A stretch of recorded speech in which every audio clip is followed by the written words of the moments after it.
saat seorang hamba bisa menjauhkan diri dari sifat marah ini, akan tertolak darinya separuh kejelekan.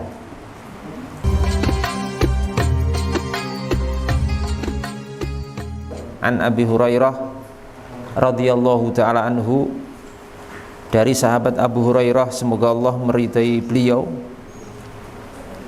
mengatakan, anna rajulan qala lin Nabi sallallahu alaihi wasallam, sesungguhnya ada seorang laki-laki yang datang kepada Nabi Muhammad sallallahu alaihi wasallam. Kemudian laki-laki itu menyatakan, ausini, atau dalam riwayatnya disebutkan, ya Rasulullah ausini, wahai Rasulullah, ausini, berilah wasiat kepadaku. Maksudnya wasiat di sini adalah nasihat. Jadi ada seorang yang datang kepada Nabi Muhammad SAW, kemudian meminta wasiat atau nasihat kepada beliau SAW. Kemudian Nabi kita Muhammad SAW menyatakan, la taqdab, cuma satu nasihat saja, la taqdab, janganlah engkau marah. Satu kata itu saja, la taqdab, janganlah engkau marah. Faraddada miraron, kemudian karena laki-laki ini merasa belum cukup, ya, merasa belum cukup karena beliau menghendaki nasihat yang lebih daripada itu. Jadi kalimat beliau sallallahu alaihi wasallam yang menasihati laki-laki tadi cuma dengan satu nasihat, janganlah kamu marah, itu dirasa masih kurang oleh orang tersebut. Makanya kemudian laki-laki itu mengulang-ulang pertanyaannya, atau mengulang-ulang daripada permintaannya, ausini, au ya Rasulullah ausini, wahai Rasulullah berilah wasiat kepadaku, itu diulang sampai beberapa kali.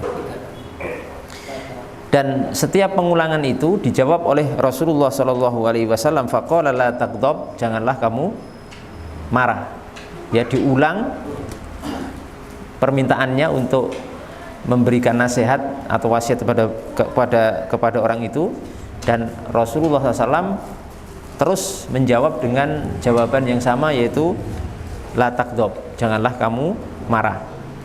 Hadis ini dalam riwayat Imam Al-Bukhari dalam sahih beliau. Jamaah yang dimuliakan Allah Subhanahu wa taala, hadis ini merupakan hadis yang sangat agung, yang sangat memiliki pelajaran yang sangat berharga bagi kita semuanya. Karena hadis ini kalau diamalkan dengan benar, dengan baik, bahwasanya kita berusaha untuk senantiasa menahan amarah kita dalam kehidupan sehari-hari, dimanapun dan dalam kondisi bagaimanapun, maka itu akan berimbas tertolaknya banyak kejelekan dari kita sekalian. Ya, daf'u akthar syurul insan, akan bisa berimbas tertolaknya berbagai macam kejelekan dari seorang hamba ketika hamba itu mampu menahan nafsu amarahnya atau syahwat amarahnya itu. Kenapa? Karena dijelaskan oleh para ulama kita bahwa kehidupan manusia itu cuma di antara dua hal, mesti itu cuma di antara dua keadaan. Kalau yang pertama itu kalau tidak ladzah itu kelezatan. Jadi lezat itu bahasa Arab nih, dari kata ladzah, kemudian mengalami perubahan di bahasa Indonesia jadi apa? Lezat. Berarti itu sebenarnya dari bahasa Arab ladzah. Ya. Hidup manusia itu cuma di antara dua keadaan. Pertama, kalau tidak ladzah, lezat, menyenangkan, membahagiakan, ya. Kalau enggak itu satunya alam itu menyakitkan, menyedihkan, tidak menyenangkan. Mesti manusia cuma di antara dua keadaan itu. Ya, kalau tidak senang susah, kalau tidak membahagiakan menyedihkan, terus begitu. Cuma antara itu saja manusia itu hidup, termasuk kita sekalian. Ladzah atau kesenangan hidup manusia itu akan muncul ketika gejolak syahwat terpenuhi. Mesti manusia itu akan senang kalau gejolak syahwatnya terpenuhi, bisa terwujud pada dirinya. Syahwat itu meliputi syahwat makan, syahwat minum, syahwat jima, syahwat punya harta banyak, syahwat punya mobil, syahwat punya rumah mewah, syahwat tabungan ATM-nya berjuta-juta atau beratus-ratus juta, gitu. Syahwat punya istri cantik, gitu. Kalau bisa istrinya 4, gitu. Intinya manusia itu akan senang ketika apa? Gejolak syahwatnya itu terpenuhi. Mesti begitu. Mesti akan senang. Nggak ada Pak orang punya duit banyak kemudian sedih, itu nggak ada. Secara naluri pasti akan apa? Bahagia, akan senang, akan gembira. Nah, kemudian lawannya alamun atau kesakitan, kesusahan itu akan muncul pada diri seorang insan ketika gejolak kemarahan itu muncul. Orang itu ketika gejolak kemarahan muncul akan merasa sakit, akan merasa sedih, akan merasa susah ketika marah. Makanya marah sama bahagia itu nggak mungkin bersatu. Ibarat air dengan apa? Minyak. Kalau orang marah mesti dia tidak senang, pas tidak bahagia, pas susah, gitu.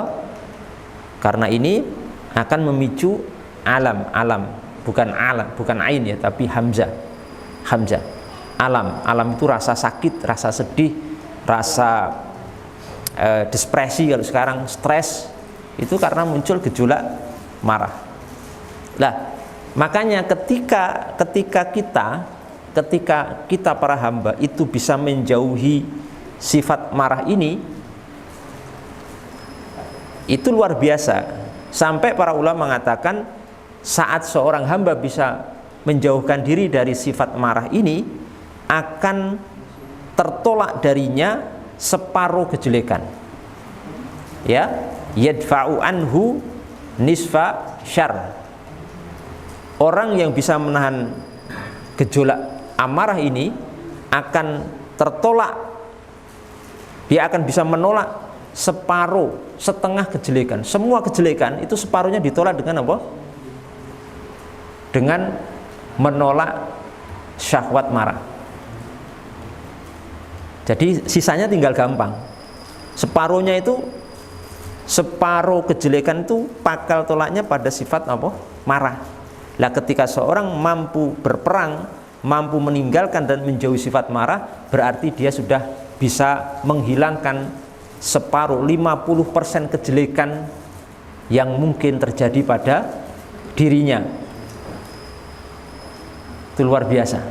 Bahkan kata para ulama, bal aktsaroh, bahkan tidak hanya 50%, lebih daripada 50%, lebih daripada itu, bisa jadi 75%, bisa jadi 80%, lebih akan tertolak dengan orang itu bisa menahan amarahnya, nafsu amarahnya. Maka kunci kebahagiaan kula panjenengan, kunci keberuntungan kula panjenengan, salah satu pintunya niku adalah menahan napa? Amarah. La takdob, jangan kamu marah. Fa insyaallah, kalau kita bisa mengendalikan nafsu ini, Pak, syahwat ini, kita akan menjadi orang-orang yang bahagia dunia akhirat. Oke. Kita akan menjadi orang-orang yang paling bahagia, paling beruntung ketika kita bisa menolak sifat amarah ini. Bapak Ibu sekalian yang dimuliakan Allah Subhanahu wa taala, bagaimana faidah daripada seorang hamba yang bisa menahan kemarahan, separuh lebih kejelekan akan tertolak darinya dan sisanya tinggal gampang. Berarti kita ini ibaratnya kalau sudah bisa mengendalikan amarah niku sudah mengendalikan separuh lebih hal yang harus kita kendalikan, Pak. Sisanya gampang nanti, kecil kalau ini sudah kita bisa kendalikan. Makanya para malaikat itu makhluk yang tidak bisa atau terbersihkan dari sifat marah dari asal penciptaannya ya. Karena apa? Karena mereka tidak punya syahwat. Tidak punya apa? Syahwat seperti kita, syahwat makan, syahwat minum, syahwat jima, syahwat ini tidak punya, karena malaikat diciptakan tanpa syahwat, tanpa nafsu, berbeda dengan manusia seperti kita. Makanya mereka itu secara penciptaan asal tidak bisa marah, walaupun nanti malaikat itu bisa marah dalam kondisi tertentu yang memang diperintahkan oleh Allah Subhanahu wa taala untuk marah, baru bisa marah. Tapi asalnya itu tidak terhinggapi sifat marah karena nggak punya nafsu. Orang yang bisa marah itu hanyalah yang punya apa? Nafsu saja. Seperti kita manusia bisa marah karena punya nafsu, sedangkan malaikat itu tidak punya nafsu, tidak punya syahwat. Makanya tidak bisa marah asal penciptaannya. Kalaupun suatu saat bisa marah, itu karena diperintahkan oleh Allah Subhanahu wa ta'ala. Di sini Rasulullah SAW menasihati hanya dengan satu nasihat tentang kemarahan, jangan marah. Itu pun diulang-ulang oleh beliau beberapa kali. Dalam riwayat disebutkan 3 kali. Kenapa Rasulullah ketika menasihati atau diminta nasihat laki-laki ini hanya memberikan nasihat tentang menahan kemarahan? Karena beliau Shallallahu Alaihi Wasallam sangat tahu tentang keutamaan dan manfaat daripada orang yang bisa menahan amarah. Karena tadi sudah kula sampaikan bahwa separuh lebih kejelekan itu dipicu oleh sifat amarah. Separuh kejelekan lebih itu dipicu oleh sifat amarah. Maka ini manfaatnya sangat besar sekali. Maka beliau ketika dimintai nasihat hanya memberikan nasihat la taqdhab. Ada yang mengatakan beliau memberikan nasihat ini karena memang menyesuaikan sikon orang yang meminta nasihat. Oh, memang ini orang ini membutuhkan nasihat bab marah. Maka beliau memberikan nasihat tentang masalah ini kepada laki-laki tersebut. Ya. Dan masya Allah jamaah sekalian, bahwasanya Nabi kita Muhammad SAW itu seorang Rasul yang memiliki mukjizat, kelebihan. Beliau itu memiliki jawami'ul kalim. Jawami'ul kalim itu apa? Seorang yang ucapannya sangat singkat tapi mengandung makna yang sangat luas dan dalam. Itu Nabi kita Muhammad SAW.